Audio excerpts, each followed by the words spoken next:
Hello à tous, c'est Thomas de Card Hunter, j'espère que vous allez bien. Aujourd'hui, on se retrouve en ce 1er juillet 2022 pour la toute première ouverture de display Flesh and Blood en français. C'est la toute première série Flesh and Blood qui sort en français. Elle s'appelle History Pack Black Label. En français, c'est la version Deluxe et celle-ci contient en gros les meilleures cartes des 3 premières séries de Flesh and Blood pour la première fois en français. Donc dedans, on a les meilleures cartes de Welcome to Wrath, de Arcane Rising et de Crucible of War.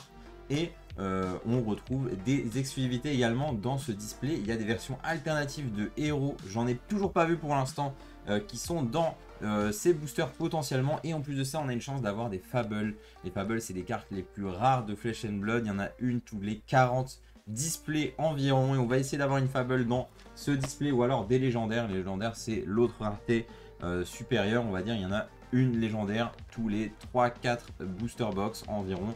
Donc c'est ce qu'on va essayer d'avoir aujourd'hui. Il y a 36 boosters dans ce display. On va ouvrir tout ça. Et je tenais à remercier Legend Story Studio, les créateurs du jeu de cartes Flesh and Blood, tout simplement, qui m'ont envoyé une case pour l'ouvrir avec vous. Donc on ouvre ce display aujourd'hui sur YouTube et puis dans quelques jours sur Twitch. Je vais vous faire les annonces sur les réseaux sociaux. On s'ouvrira les 3 autres displays de la case et on va essayer d'aller chasser cette fameuse Fable. Pour l'instant, j'ai ouvert beaucoup de displays Flesh and Blood dans ma vie. J'en ai ouvert 30, 40, je sais pas, j'ai toujours pas eu de Fable. Donc ce serait incroyable de partager ça et ce moment avec vous. J'espère qu'on les aura et en plus les premières Fables en français, ce serait magnifique. En attendant, vous pouvez retrouver tous les produits Flesh and Blood de l'actualité et ces displays également sur la boutique cardshunter.fr. Si vous voulez débuter Flesh and Blood, n'hésitez pas à aller sur la boutique tout simplement, bien entendu, pour acheter un display, pour découvrir ça. Et puis j'ai fait d'autres vidéos, j'ai fait une autre vidéo qui vous explique tout sur Flesh and Blood, n'hésitez pas à aller la voir. Mais on se retrouve tout de suite pour l'ouverture. Allez, c'est parti pour l'ouverture de ce display d'History Pack. Donc vous allez voir, je vais vous expliquer, je vais vous montrer toutes les cartes qui sont emblématiques dans le jeu et qui sont très jouées. On va discuter un petit peu pour vous qui êtes potentiellement débutants, pour repérer les bonnes cartes. Parce que je commence à avoir quand même pas mal d'expérience dans le jeu, même si je suis un joueur qui joue pas depuis très très longtemps. Je joue depuis à peu près février, donc ça fait 4 mois, à peu près 4-5 mois que je joue à Flesh and Blood. Mais quand même je pense avoir des bonnes bases, en tout cas pour ce qui est du jeu compétitif et du jeu construit ou blitz. Donc on va parler de tout ça ensemble. Donc ça fait vraiment plaisir de voir Flesh and Blood en français. Il y a plein de gens qui attendaient cette version là pour s'y mettre et ben, elle est enfin là. Et donc ce qui est super, c'est qu'ils nous ont mis des boosters en papier sur Flesh and Blood. Depuis 2 séries, on a des boosters en papier, donc depuis Everfest, et c'est vraiment hyper bien déjà. Bah, c'est écologique, c'est super. En plus de ça, les boosters s'ouvrent super facilement, les cartes sont bien conservées et ça se déchire tout seul, c'est trop bien, c'est trop agréable à ouvrir en vrai. Voilà, vous voyez, hop, ça se déchire tout seul et les cartes sont pas spécialement abîmées ou quoi que ce soit pour autant, ça veut vraiment rien dire. Donc, on va rapidement passer les communes, je vais vous montrer au début quand même un petit peu. Je vous ai déjà expliqué les bases du jeu, donc si vous ne les avez pas, je vous conseille d'aller voir l'autre vidéo. Mais du coup voilà nos premières cartes Flesh and Blood en français. Pour l'instant il n'y en avait jamais eu. Hop, alors du coup on a les cartes qui sont traduites. Il y a quelques traductions qui sont vraiment très approximatives, qui sont un peu étonnantes. On en reparlera au fur et à mesure de cette ouverture. En tout cas globalement l'esprit est gardé dans le nom des cartes, etc. Les cartes sont compréhensibles en français, honnêtement, pour la plupart. Il y a juste quelques petites erreurs de traduction, bon, c'est pas très grave, hein. Voilà, on en reparlera peut-être plus en détail, mais du coup, les noms des classes ont été traduits. Par exemple, Runeblade, c'est devenu Lame de Rune en français. Mais bon, c'était compliqué à traduire, je pense. Hop, alors, on a, voilà, dans notre booster, qu'est-ce qui se passe? On a 1, 2, 3, 4, 5, 6, 7 cartes communes. Ensuite, on a un slot ici qui peut être soit des équipements, donc des équipements qui peuvent être communes, rares ou peut-être même majestiques. J'en suis pas sûr. Les légendaires peut-être aussi dans ce slot-là, je ne sais pas. Et qui peuvent aussi être des tokens comme des héros ou par exemple des tokens qui vont vous servir, le Quicken Token ou d'autres types de tokens, Frostbite, etc. qui peuvent être sur cet emplacement-là. Et après, on va avoir tout le temps 2 rares et parfois mieux qu'une rare tout simplement. Donc notre première rare et ici voilà, directement on a notre première majestique. On la voit à ce petit M entouré de rouge. Donc on est sur une Majestic qui est une spécialité d'Azalea, qui est un Ranger, voilà, en français, voilà. Ils ont traduit coureur, bon, je comprends pas, je comprends vraiment pas la trad, mais bon, c'est pas non plus hyper important. Ici on a une spécialité d'Azalea, Azalea qui est le personnage le moins joué, hein, on va dire, de tout l'univers de Flesh and Blood, donc c'est pas forcément le meilleur hit. Oui, hein, je fais quoi d'ailleurs, si elle touche un héros, ce dernier ne peut pas jouer ni activer plus d'une action lors de son prochain tour. Ok. Donc Azalea c'est un ranger, c'est un espèce d'archer, c'est une archère en fait, et qui va souvent faire une grosse attaque par tour, avec souvent un on-hit effect, donc c'est-à-dire un effet lorsque on va toucher l'adversaire, on va lui infliger un malus, on va dire ça. Je vais mettre ça comme ça. Donc notre première majestique, pas la meilleure, mais c'est pas grave. C'est le début de la box, sachant qu'il y a vraiment des majestiques assez incroyables qui ont été réimprimées, notamment des majestiques très jouées. Oh, oh, oh, oh, on a une carte alternative de héros. Oh là là, incroyable, incroyable. Oh, je l'ai vu de suite, c'est le spawn. Oh, avec une version full art. Oh là là là là là là. Oh, ça fait plaisir d'avoir ça dans ce... Oh là là, une colle foil full art d'un personnage. Je savais pas du tout que c'était ça qu'ils avaient mis. C'est une dinguerie. C'est une dinguerie. Cette carte-là n'existe pas en anglais. Cette carte-là existe uniquement en français, espagnol, allemand ou italien. Je vous jure que c'est pas, pas fake. Putain, c'est un truc de ouf. Oh, c'est trop beau. Oh là là là là. J'ai ouvert une case hors caméra. J'ai ouvert 4 box hors caméra. Et je n'ai pas eu de carte comme ça. Je n'ai pas eu de carte alternative comme ça. Waouh. Oh là là. Oh, c'est tellement stylé. Oh, magnifique. On a eu Reinhardt en cold foil Marvel. C'est une Marvel du coup. C'est comme sur la dernière série, le Uprising, la toute dernière série. Oh là là, regardez-moi ça. Ça, c'est la première fois que ces cartes sortent. Je sais pas si elles sortiront en anglais. Franchement. Oh, quelle tuerie. Quelle tuerie. Et donc, du coup, là, on a un effet cold foil qui n'est pas présent, hein, dans le reste de cette boîte de booster. On n'a pas de carte cold foil. On n'a pas de carte foil sur ces réimpressions. Mais ici, on a quand même des nouvelles pépites à aller chercher en français. Oh là là. Oh, mais je vais devoir collectionner des nouvelles cartes. Quel enfer. Oh bah, allez, on y va. L'autre arc, c'était ça. Oh là là là là. Mais je l'ai vu direct parce qu'elle est double side. Elle est dans les deux sens. Donc, je l'ai vu instantanément. Oh, quelle dinguerie. Oh, quelle dinguerie. Oh là là là là. Ça veut dire qu'on a les... Logiquement, on a tous les héros. Est-ce qu'on a vraiment tous les héros qu'on peut avoir comme ça? C'est un truc de ouf si c'est le cas. C'est un truc de ouf si c'est le cas. Hop, ici on a une des cartes qui est extrêmement jouée dans le jeu, tout simplement. C'est une défense-réaction que vous pouvez l'utiliser du coup pour défendre en, disons, en instant, on va dire, sur les phases de réaction. Et vous allez pour 0 bloquer à 4. C'est ce qu'on peut faire de mieux dans le jeu, hein, pour 0 bloquer 4. Et en plus de ça, on va pouvoir mettre une de ces cartes de sa main en dessous de son deck. Et si on le fait, on pioche une carte. Donc ça nous permet d'aller chercher les cartes qui nous servent à faire des bons effets. Et puis tout simplement, par exemple, vous avez pas de carte bleue dans la main, hop, vous faites ça et vous pourrez aller chercher une carte bleue, ça peut être super intéressant. Et on a une Majestic très cool, on a les jambes pour Ranger, pour coureur du coup. En Majestic, les équipements Majestic, c'est toujours une très bonne chose, c'est toujours un très bon hit. Et décidément, on a 2 cartes déjà Majestic pour Ranger, donc c'est intéressant. En plus, c'est une bonne carte, une très bonne carte. Je suis pas sûr de les avoir... que je les avais déjà, ces bots, donc ce sera avec plaisir.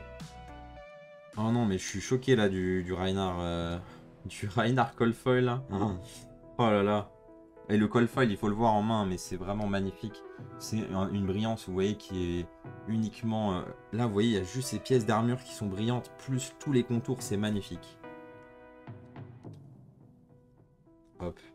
Oh, j'ai envie d'avoir tous les personnages là en cold foil maintenant, c'est un truc de ouf.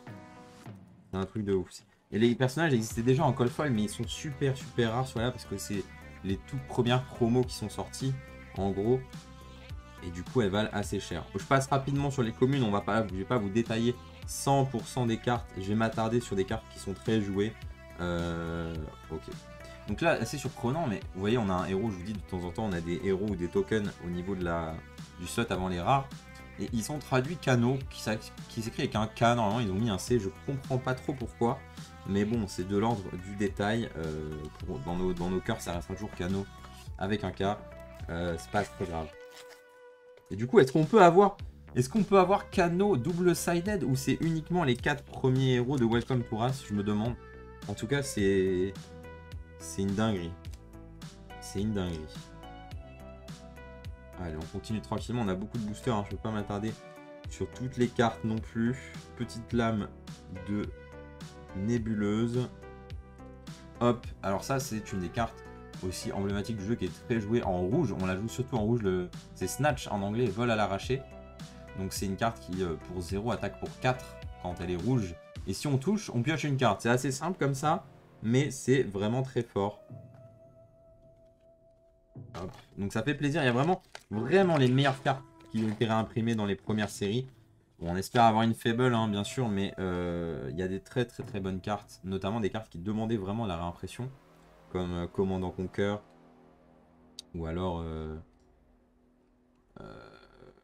Art of War, etc. Voilà. Donc on n'a pas de foil dans ces boosters, c'est une politique de réimpression de Legends Story Studio qui est que si on imprime une carte en foil, on va pas la réimprimer en foil la plupart du temps. Comme ça, on va pas baisser la valeur des cartes des gens qui ont déjà eu des foils.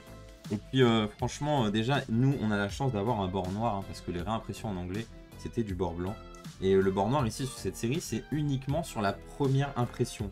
Donc c'est-à-dire que dans quelques années, hein, vous pourrez peut-être toujours acheter cette série-là, mais ce sera des bords blancs autour. Du coup, ce sera quand même beaucoup moins collectionnable, beaucoup moins intéressant.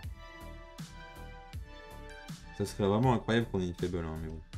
Je vais pas y croire là, parce que j'en ai toujours jamais eu. On a une majestique très sympa pour Dorinthea. C'est une spécialisation, on peut la jouer qu'avec Dorinthea, ça c'est les spécialisations, hein. On peut jouer qu'avec le héros avec le nom sur la carte. Donc jusqu'à la fin du tour, l'arme ciblée gagne +2 et à chaque fois que cette arme touche, on pioche une carte. Donc c'est pas mal, même si c'est qu'une action, c'est pas une réaction. Du coup on ne surprend pas l'adversaire lorsqu'on joue cette carte. Il va falloir après derrière avoir encore pas mal de cartes pour aller surprendre l'adversaire et pour réussir à toucher. Et si on touche, on va piocher et puis on va peut-être toucher plusieurs fois et ce sera un beau tour. C'est l'idée en gros. Hop, je vous montre. On continue. 100%, une carte extrêmement jouée aussi. Scar for a Scar en anglais. Donc très basique, hein. Elle attaque à 4 pour 0. Et puis elle a go again, c'est-à-dire qu'on peut réattaquer si nos points de vie sont inférieurs à ceux de l'adversaire. Ici on a des gants nul rune aussi, ça c'est un très bon reprint parce que c'est très joué. Tous les équipements nul rune sont souvent en side, c'est-à-dire que vous les mettez dans votre side deck. Et si vous tombez contre un magicien par exemple, vous allez les sortir tout simplement parce que ça permet de bloquer ses dégâts magiques. Ici, une nouvelle majestique pour Brut, c'est parfait pour notre Reinhardt Coldfoil. Et du coup, très bonne carte qui est très jouée, hein. Comme coup supplémentaire pour jouer la carte, on se défausse d'une carte. Si c'est une carte qui a 6 ou plus, on va infliger 2 dommages au héros attaquant. Du coup, en fait, ça permet de bloquer 4 pour 0. Et de temps en temps, on va mettre 2 dégâts à l'adversaire. Et si on lui met 2 dégâts, parfois, ça peut suffire pour gagner. Ça m'est déjà arrivé, hein, que je sois à 2 dégâts, et enfin que j'ai 2 points de vie ou 1 point de vie, et puis il y a une brute qui me bloque mes dégâts, il révèle une carte qui a 6 ou plus d'attaque, et boum, je meurs. C'est assez cruel, hein. Vous êtes en train d'attaquer, vous êtes content, vous avez une bonne main, et puis votre adversaire, il vous bloque et il vous tue en même temps. C'est assez cool. Hop. Alors voilà, ils ont traduit le nom de Azalea, ils l'ont traduit en Azalée. Je comprends pas trop, c'est un nom propre, mais bon, soit. Et du coup, vraiment, je vous invite à pourquoi pas acheter quelques-unes de ces boîtes et puis à aller faire un événement près de chez vous. Maintenant, il commence à y avoir des tournois dans toutes les villes de France, dans toutes les boutiques où vous pouvez jouer à Magic en général. Maintenant, vous pouvez jouer à Flesh and Blood assez facilement. La communauté grandit très rapidement et tous les gens qui ont été déçus de Magic, ou même pas forcément déçus de Magic, mais moi personnellement, dès que j'ai découvert Flesh and Blood, je suis rentré à fond dedans. Le gameplay du jeu est vraiment incroyable. On a un reprint d'une carte qui est très jouée et très emblématique aussi, qui s'appelle Pummel en anglais, qui est une attaque-réaction. Du coup, vous attaquez, ensuite votre adversaire bloque, et là vous pouvez le surprendre en faisant un Pummel, un rossage maintenant en français, pour rajouter de l'attaque sur votre attaque, tout simplement. Rajouter des points de dégâts, et vous pouvez passer les défenses adverses comme ça. Hop. Donc on a plein de petits équipements comme ça qui ont été réimprimés, c'est toujours cool, surtout quand on débute. On n'a pas forcément tous les meilleurs équipements du jeu. Franchement, ce qui est cool aussi, c'est que vous avez de toutes les classes dans ces packs. C'est-à-dire que vous, je sais pas, vous pouvez acheter 2 displays avec vos amis et puis hop, vous aimez bien Brut, votre ami vous donne ses cartes brutes, vous lui donnez vos cartes ninja, et puis vous allez pouvoir construire des decks assez rapidement au final, parce que on a quand même beaucoup de cartes dans ce display. Beaucoup de cartes très jouées, beaucoup de cartes très fortes.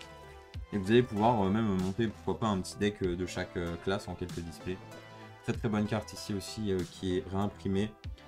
C'est souvent les bonnes cartes dans Flesh and Blood. Ça coûte 0, ça attaque fort et ça fait go again. Et en plus il y a un effet ici. Donc si on révèle une carte au-dessus du deck, selon sa valeur de pitch, on va enlever de l'attaque à cette carte. Ça aussi, très bonne carte pour défense, réaction. Il y a que des très bonnes cartes. Toutes les communes, en vrai, ils ont réimprimé quasiment que des bonnes communes. Ça fait plaisir. Hop, on a un petit Katsu. Je me demande quel héros on peut avoir, du coup, en...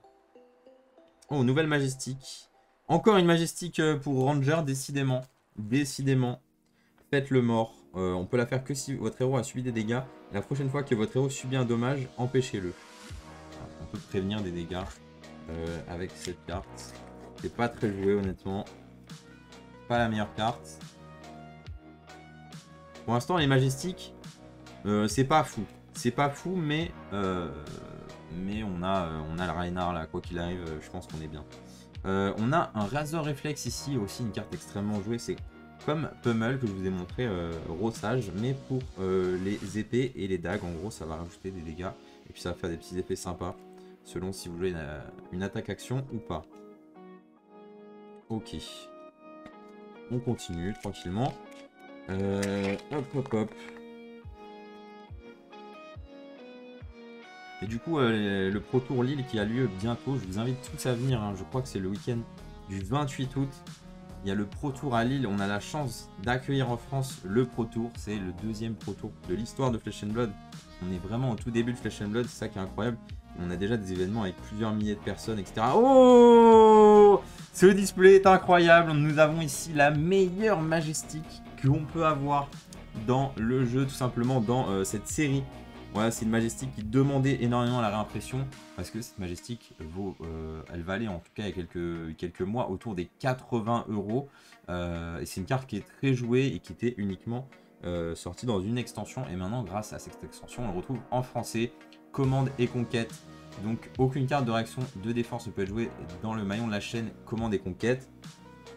Et si on touche un héros, on détruit les cartes de son arsenal.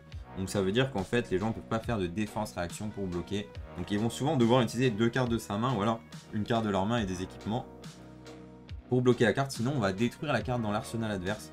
L'arsenal c'est la carte qu'on peut mettre face cachée.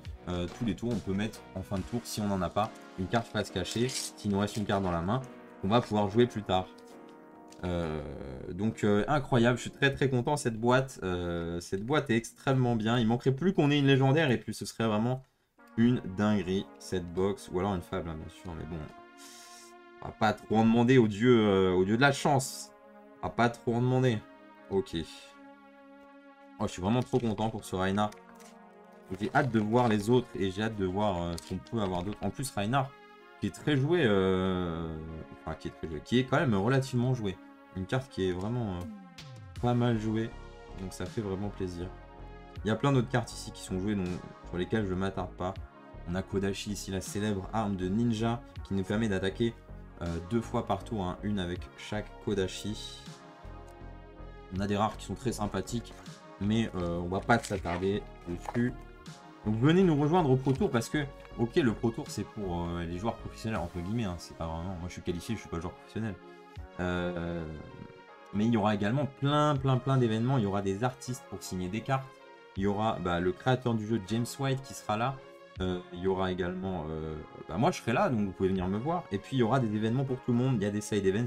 Si vous voulez faire un petit tournoi sans enjeu, il y en aura. Si vous voulez faire un draft, ce sera possible. Si vous voulez acheter, il y aura des boutiques aussi. Et puis il y aura également un calling, c'est-à-dire un grand tournoi ouvert à tout le monde. Si vous voulez vous mesurer aux meilleurs joueurs européens, vous pouvez. Ce sera un super endroit pour échanger. Ce sera un super endroit pour acheter des cartes, rencontrer la communauté tout simplement. Et puis venir passer un très bon week-end. Donc je vous invite vraiment à venir au Pro Tour. Moi j'y serai. N'hésitez pas à venir me voir. À part si je suis en train d'être dans une partie. Bien sûr. Je suis en train de jouer, ne venez pas me voir. Attendez que je finisse ma partie. Parce que bon, ça peut poser problème. Une nouvelle majestique et une très bonne majestique pour gardien. Qui était jouée dans Bravo. Mais qui, Bravo est banni. Mais on peut toujours la jouer avec l'autre Bravo. Et du coup, c'est écrasement paralysant en français. Donc elle coûte 7. C'est extrêmement cher. Mais elle attaque pour 11 et a un effet d'écrasement. C'est-à-dire que si on inflige 4 dégâts ou plus, le héros adverse va devoir défausser 2 cartes. Alors autant vous dire que vous êtes dans une situation extrêmement avantageuse. Si vous arrivez à lui mettre 4 dégâts avec cette carte, il va défausser 2 des 4 cartes de sa main. Et après, il va pas faire grand chose à son tour. Donc très bonne carte, très bonne carte, clairement, pour gardien. Donc ça fait plaisir, on prend bien avec plaisir. Hop, 2 petites rares, très bien. On continue, on doit être un petit peu plus de la moitié du display.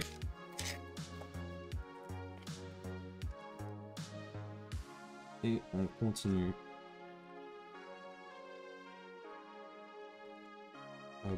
Qu'est-ce qu'on pourrait espérer avoir d'autre? Bien sûr, il y a d'autres majestiques extrêmement jouées qu'on aimerait avoir, comme Art of War, qui est Art de la guerre en français d'ailleurs. Ou alors, encore, bien sûr, Enlightened Strike, qui est, je crois que c'est Éclair.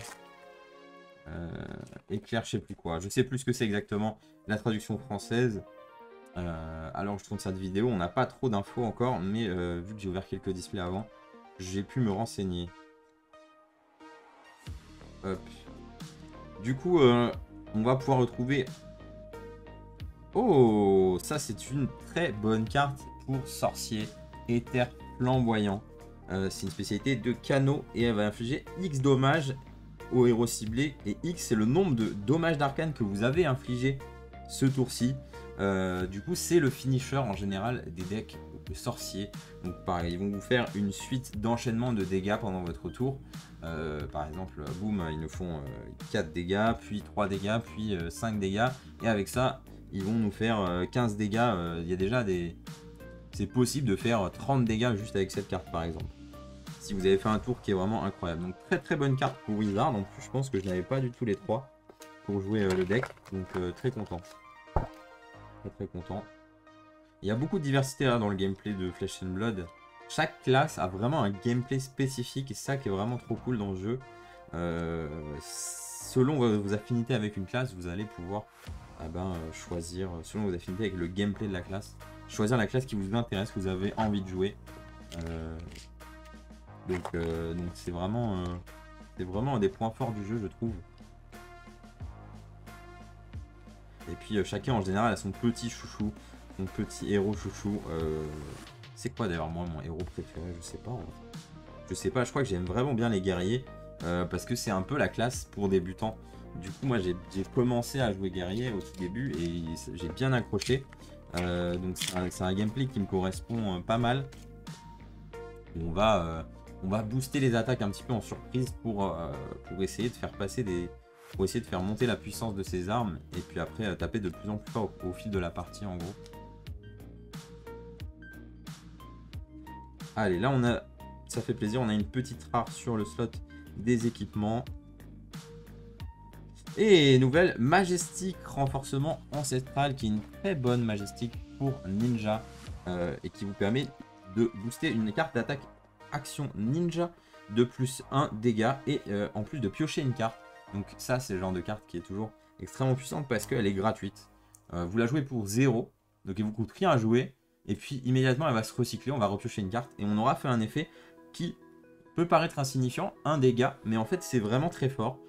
Pourquoi? Parce qu'on a souvent des effets dans les decks ninja qui vont proc lorsqu'on va toucher l'adversaire. Donc par exemple, si je touche l'adversaire, je vais piocher une carte. Et du coup, l'adversaire en général, il va bloquer 4 dégâts avec mon attaque qui fait 4 dégâts. Boum, là je rajoute plus 1. Par exemple, bon ça marche que sur les attaques ninja, là je suis en train de vous donner un exemple sur une attaque qui n'est pas ninja, mais bon. Ou par exemple, on a le Mask of Momentum, qui est un masque qu'on pourrait avoir là d'ailleurs, une légendaire, qui fait que si on touche un adversaire 3 fois d'affilée, on va piocher une carte. Bah, ça peut vous permettre de faire passer le 1 dégât qui vous suffit pour piocher une carte, et du coup continuer à attaquer l'adversaire. Donc c'est vraiment fort, c'est vraiment très très fort. Je vous ai pas dit dans ma vidéo précédente, mais les majestiques, elles n'existent qu'en une couleur. Voilà, alors que les rares et les communes, sauf cas particulier, existent en 3 couleurs. 3 couleurs de pitch, donc bleu, jaune et rouge. En général, les majestiques, même dans tous les cas, les majestiques existent qu'en une seule version. Voilà, j'explique pour... parce qu'on a pas mal de personnes débutantes, j'imagine, qui regardent cette vidéo et qui veulent découvrir un petit peu Flesh and Blood. Il nous reste, j'ai l'impression, 5-6 boosters là seulement, donc on va essayer d'avoir quelques bonnes cartes pour finir. En tout cas, je suis très content là, le Reinhardt. C'est une dinguerie là en Cold Foil Extended. C'est vraiment magnifique. C'est le premier rossage qu'on a en rouge, j'ai l'impression. Les petites jambières de lumière. À chaque fois, j'ai l'impression que c'est une légendaire. Hop, ça c'est une carte qui est bannie, donc c'est marrant. Peut-être qu'elle va être déban du coup. Vu que le héros qui l'a joué beaucoup,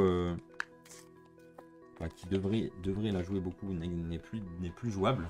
On verra. On verra. Il y a pas mal de cartes qui sont bannies en attendant que des héros disparaissent. Parce que souvent des cartes sont très fortes grâce aux capacités d'un héros. Et du coup, si un héros est entre guillemets banni, je vous expliquerai ce système juste après, eh bien, on a des cartes qui peuvent être débannies, qui étaient suspendues en fait. Ils appellent ça suspendre des cartes. Mais en fait, voilà, ce qui se passe, ce qui est vraiment intéressant dans le jeu Flesh and Blood, c'est que si votre héros est très performant en tournoi, donc par exemple, vous jouez Reinhardt beaucoup, et le héros il fait que gagner des tournois, mais à chaque fois qu'un tournoi est gagné avec ce héros, des tournois qui ne sont pas des tournois dans votre boutique, mais des tournois avec un petit peu plus d'enjeu, le héros va gagner des points Living Legend. Donc ça va devenir au fur et à mesure, plus il va gagner de points, plus ça va devenir une légende en fait dans le jeu. Un héros légendaire. Et du coup, à partir d'un certain cap, qui est 1000 pour le construire, bah, si votre héros arrive à 1000 points, et bien votre héros ne sera plus jouable dans le format actuel. Et du coup, vous ne pourrez plus jouer ce héros. Ça permet d'équilibrer les forces et les decks et de faire aussi tourner un petit peu quels decks sont joués. Sinon, ça ferait que tout le temps, les mêmes decks gagnent tout le temps et il se passe jamais rien. Et du coup, là, au bout d'un moment, il y a une transition et on doit s'adapter à chaque fois en perdant des héros ou en récupérant des nouveaux héros également avec l'arrivée de nouvelles extensions. Ici, on a une très bonne carte. Décidément, on a une boîte spécialisée pour les Rangers. Et ici, on a une très très bonne carte, Brelan, qui vous permet de piocher 3 cartes. Et jusqu'à la fin du tour, on peut jouer que les cartes de l'arsenal. Donc, c'est une carte très très puissante dans Ranger qui va permettre de faire des très gros tours. Donc, on a plein de cartes ou d'effets qui nous permettent de jouer depuis l'arsenal avec Ranger. Et du coup, on n'a pas besoin de jouer de cartes de sa main spécialement une fois qu'on a joué cette carte-ci. Donc très très bonne majestique. Là, je pense qu'on ne devrait pas nous rester beaucoup de majestique. Peut-être encore une dernière. Peut-être une légendaire avec un peu d'espoir. On a une très bonne carte ici aussi qui nous donne 3 points de vie pour 0 en instant. Donc ça, très intéressant toujours pour certains decks pour regagner quelques PV avant une mort potentielle. Hop. Allez, je crois qu'il nous reste plus que 3 boosters. Et ça va déjà être la fin. J'espère que, en tout cas, cette première ouverture Flesh and Blood vous a plu. Je sais qu'il y a des gens qui sont un petit peu perdus là de Pokémon qui sont retombés sur cette vidéo. Pokémon restera mon contenu principal, bien sûr. Je vous rassure, mais j'aime tellement ce jeu que j'ai envie de vous le partager. Ici, on a une spécialité de Visceral, une dernière peut-être majestique pour ce display. Donc on peut défausser une carte d'action, d'attaque-action, non juste d'action. Si on défausse une carte d'attaque-action de cette façon, ah oui c'est celle-ci, ok.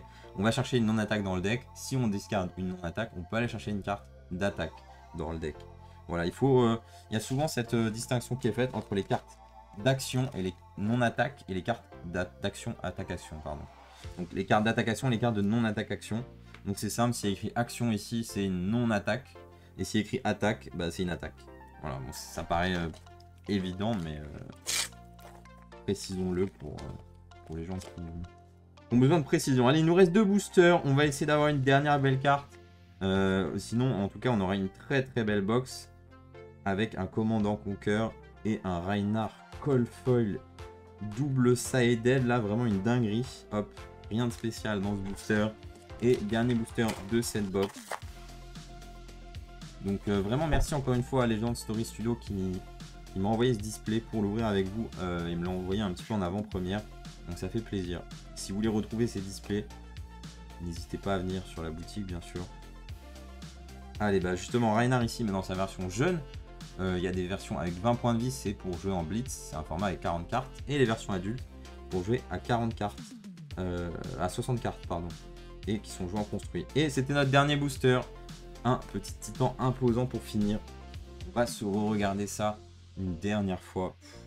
Oh là là là là, c'est la première fois. Là, en l'ouvrant, peut-être que vous avez déjà vu, vous qui regardez la vidéo. Mais moi, en l'ouvrant, c'est la première fois qu'on voit...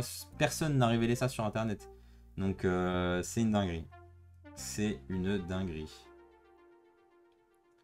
C'est vraiment magnifique. Bon, mais merci à tous d'avoir regardé cette vidéo. J'espère qu'elle vous a plu. On se retrouve très bientôt sur Twitch pour s'ouvrir les 3 autres box de la case. Je pense qu'on fera ça mardi prochain. Je vous tiens au courant.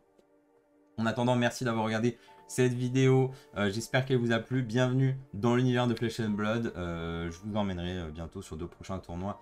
Et on fera des prochains contenus sur le jeu. En tout cas, merci d'avoir regardé cette vidéo. On se retrouve très bientôt. Ciao.